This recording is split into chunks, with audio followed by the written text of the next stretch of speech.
ప్రతి ఒక్కరికి ఏ వర్గంలో ప్రజలైనా వాళ్ళ ఇబ్బందుల్ని గుర్తించి చేస్తున్న సంక్షేమ కార్యక్రమాల్లో ఇవాళ మనం చేస్తున్న ఈ దివ్యాంగుల శక్తి అనేది కూడా ఒక మంచి కార్యక్రమంగా భావిస్తున్నాను నేను. 2014 సంవత్సరంలో పెన్షన్లు దివ్యాంగులకి 500 పెన్షన్ని పెంచి 40 to 79% వరకు వారికి 1500 1000 చేయడము, తర్వాత పర్సంటేజ్ ఎక్కువ ఉండే వారికి 1500 చేసింది ఏకైక ప్రభుత్వం ఏదన్నా 29 రాష్ట్రాల్లో ఉంది అంటే అది చంద్రబాబు నాయుడు గారి ప్రభుత్వం అని గొప్పగా చెప్పుకోవచ్చు. అదేవిధంగా ఇన్ని రాష్ట్రాలు చాలా వరకు పెన్షన్ పథకాలు ప్రవేశపెట్టారు, కానీ స్పెషల్గా ఫిజికలీ ఛాలెంజ్ అండ్ దివ్యాంగులకి ఎక్కడ కూడా ఇలా స్పెషల్ పథకాలు వేరే ఏ రాష్ట్రంలోనూ లేవు. ఎక్కడ కూడా పెన్షన్లు మిగతా అందరితో సమానంగా మ్యాక్సిమం అంటే 29 రాష్ట్రాల్లో మ్యాక్సిమం ఉండే పెన్షన్ల అమౌంట్ 2000 రూపాయలు మాత్రమే. కర్ణాటకలో 2000 ఉంది, కేరళలో 1600 ఉంది, 10,000 15,000. అంటే మన రాష్ట్రంలో ఉన్న ఎవరు కూడా ఇబ్బంది పడకూడదు, కుటుంబీకుల మీద ఆధారపడకూడదు, ఎవరి కాళ్ళ మీద వాళ్ళే నిలబడాలి అనే ఒక గొప్ప ఆలోచనతో సీఎం గారు ప్రతి ఇంటికి ఒక పెద్ద కొడుకుగా నిలిచి మీ అందరి కష్టాన్ని ఆయన కష్టంగా భావించి చేస్తున్న ఒక చాలా గొప్ప కార్యక్రమం ఈ పెన్షన్ కార్యక్రమం. దాని తర్వాత ఇవాళ ఈ ఉచిత బస్సు, అది కూడా హెల్పర్కి కూడా 50%తో పాటు ఇవ్వడం అంటే మన రాష్ట్రంలో ప్రతి ఒక్కరూ ఎదుగవాలి, ప్రతి ఒక్కరికి ఆ ప్రోత్సాహం అందించాలి అనే ఒక మంచి ఉద్దేశం సీఎం గారికి ఉంది. మనం చాలా మంది గురించి చదువుతూ ఉంటాం. అరుణిమా సింగ్, ఆమెకి కాళ్ళు లేవు, అయినప్పటికీ కూడా ఆమె మౌంట్ ఎవరెస్ట్ ఎక్కగలిగింది. ఆమెకి ఆమె ఫ్యామిలీ చాలా హెల్ప్ చేశారు ఆమె ఆ స్టేజ్కి ఎదగడానికి. సో మన రాష్ట్రంలో మన సీఎం మన ఫ్యామిలీ మెంబర్గా నిలిచి మన అందరినీ ఎదిగేదానికి మనకు హెల్ప్ చేస్తున్నారు అంటే మనం ఇంకా ఎంత దూరం వెళ్ళొచ్చో ఒకసారి ఆలోచించండి. మన నియోజకవర్గం నుంచే టీసీ దీపిక, మొన్ననే పేపర్లో వచ్చింది, ఆ అమ్మాయికి ఒక కంటి చూపు లేదు, అయినప్పటికీ కూడా cricket team, Indian cricket team for disabled దాంట్లో కెప్టెన్గా నిలిచి ఫస్ట్ మనకి వరల్డ్ కప్ గెలుచుకొని వచ్చారు.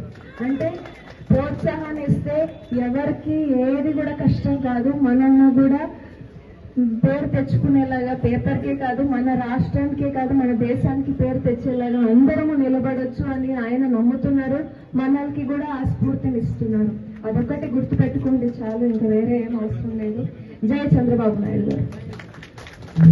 దివ్యాంగుల పట్ల చాలా అమితమైన ప్రేమతో, అంటే వారు కూడా మిగతా నాగరికులు, మిగతా సిటిజన్స్ తో సమానంగా అన్ని రకాల అవకాశాలు అందిపుచ్చుకోవాలి, వారు కూడా జీవితంలో ఎత్తుకు ఎదగాలనే ఉద్దేశంతో దివ్యాంగ శక్తి అనే ఒక కార్యక్రమానికి శ్రీకారం చుట్టడం జరిగింది. సో ఈ రోజు ప్రోగ్రాంతో మీ అందరికీ కూడా ఉచిత బస్సు సదుపాయం ఉంటుంది. దీంట్లో మీరు ఎక్కడి వరకన్నా, అంటే మీ పని ప్రదేశాలకు వెళ్ళడానికి కానీ మీరు ఎక్కడికన్నా వెళ్ళొచ్చు ఉచితంగా, మీ కాళ్ళ మీద మీరు నిలబడచ్చు, ఎవరి మీద ఆధారపడాల్సిన అవసరం లేదు. సో మీరు జీవితంలో ఇంకా ఉన్నత స్థాయికి వెళ్ళడానికి ఈ దివ్యాంగ శక్తి చాలా తోడ్పడుతుంది. కొంతమంది చదువుకునే పిల్లలు ఉంటారు, కొంతమంది ఉద్యోగస్తులు ఉంటారు, కొంతమంది ఆరోగ్యానికి హాస్పిటల్స్కి వెళ్ళడానికి వచ్చే వాళ్ళు ఉంటారు, సో తీర్థయాత్రలకు వెళ్ళాలని ఉండొచ్చు. సో అన్ని రకాల సదుపాయాలకి బస్సెస్ మనకు తోడ్పడతాయి కాబట్టి సో ఈ కార్యక్రమాన్ని చక్కగా వినియోగించుకోండి. అదేవిధంగా రాష్ట్ర ప్రభుత్వం దివ్యాంగుల కోసం మనం పెన్షన్స్ కూడా 4,000 నుంచి 6,000 రూపాయలకి, కొన్ని 10,000 15,000 కూడా పెంచడం జరిగింది. అదేవిధంగా ప్రత్యేకమైనటువంటి గ్రీవియన్స్ కూడా నిర్వహించడం జరుగుతుంది దివ్యాంగుల కోసం. వారి యొక్క ఏమైనా ఇష్యూస్ ఉన్నా కూడా, పెన్షన్స్ సంబంధించిన ఇష్యూస్ కూడా ఉంటే, సదరం సర్టిఫికెట్ ఇష్యూస్ ఉన్నా కూడా వాటిని మేము క్షేత్రస్థాయిలో పరిశీలించి వెంటనే పరిష్కరించడం జరుగుతుంది. సో దివ్యాంగులు అందరూ కూడా ఈ కార్యక్రమాన్ని సద్వినియోగం చేసుకొని చక్కగా విజయవంతంగా దీన్ని నడిపిస్తారని ఆశిస్తూ జై హింద్. Thank you. గౌరవనీయులు ముఖ్యమంత్రి శ్రీ నారా చంద్రబాబు నాయుడు గారు వికలాంగుల సంక్షేమం పట్ల చిత్తశుద్ధితో, అంకిత భావంతో అహర్నిశలు కృషి చేస్తూ వస్తున్నారు. కాబట్టి అధికారంలోకి వచ్చిన వెంటనే మీకు 3,000 రూపాయల పెన్షన్ను 6,000 చేశాం, కొంతమందికి 10,000 చేశాం, కొంతమందికి 15,000 రూపాయలు కూడా చేసినామని చెప్పి ఈ సందర్భంగా మీకు గుర్తు చేస్తున్నా. గతంలో ఏ ప్రభుత్వాలు కానీ ఎవరికి రాని ఆలోచన ఆ మహానుభావులకు వచ్చిందని చెప్పి ఈ సందర్భంగా మీకు గుర్తు చేస్తున్నా.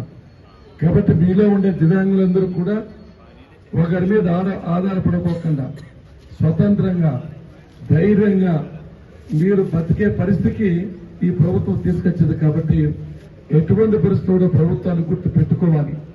చిన్న సహాయం చేస్తే గుర్తు పెట్టుకుంటాం, ఓ రోజు అన్నం పెడితే గుర్తు పెట్టుకుంటాం, ఏమన్నా చీర దోవత ఇస్తే గుర్తు పెట్టుకుంటాం. అటువంటి నెలల పంచలుగా మీ ఇంటికి వచ్చి మీ దగ్గరకు వచ్చి తీసుకోప 4,000, తీసుకోమ 6,000, తీసుకోప 10,000 అంటున్నామంటే ఇంతకంటే ఏ ప్రభుత్వాలు చేయమని చెప్పి సందర్భంగా మీకు గుర్తు చేస్తున్నా. దానిలో భాగంగానే ఇంకా మీకు మీ పిల్లలు ఉంటే వాళ్ళకి తల్లికి వందనం ఇస్తున్నాం, ఒకరుంటే 13,000 ఇస్తున్నాం. తెలుసు భగవాన్ సత్సాయిబాబా గారిని దర్శనం చేసుకోవాలన్నా, తిరుపతి పోవాలన్నా, శ్రీశైలం పోవాలన్నా, కాళహస్తి పోవాలన్నా మీకు ఉచితంగా బస్సులో ప్రయాణం చేసడానికి రాజాగా దర్జాగా రాజుల మధ్య పోవచ్చని చెప్పి సందర్భం గుర్తు చేస్తున్నాం. ఓ రైతు ఉంటాడు, 100 ఎకరాల భూమి ఉంటుంది, అదే పెద్ద ఆఫీసులు ఉంటారు, వాళ్ళు కూడా టికెట్ కొనాల్సిందే. మీరు బస్సు ఎక్కిన తర్వాత ఓ పైసా లేదు, బొట్టు లేదు, కనీసం తూటు బొట్టు కూడా తీసుకోకుండా మీ అందరినీ బస్సులు ఎక్కిస్తున్నామని చెప్పి సందర్భంగా మేము గుర్తు చేస్తున్నాం. అంతేకాదు మీతో పాటు ఎవరిని ఎక్కితే వాళ్ళు కూడా 50%, అదే రోజు మీ సహాయకులకు నీకు ఫ్రీ, నీ ఏంటో చోరికి సగం ఫ్రీ, 1 ఇస్తాం.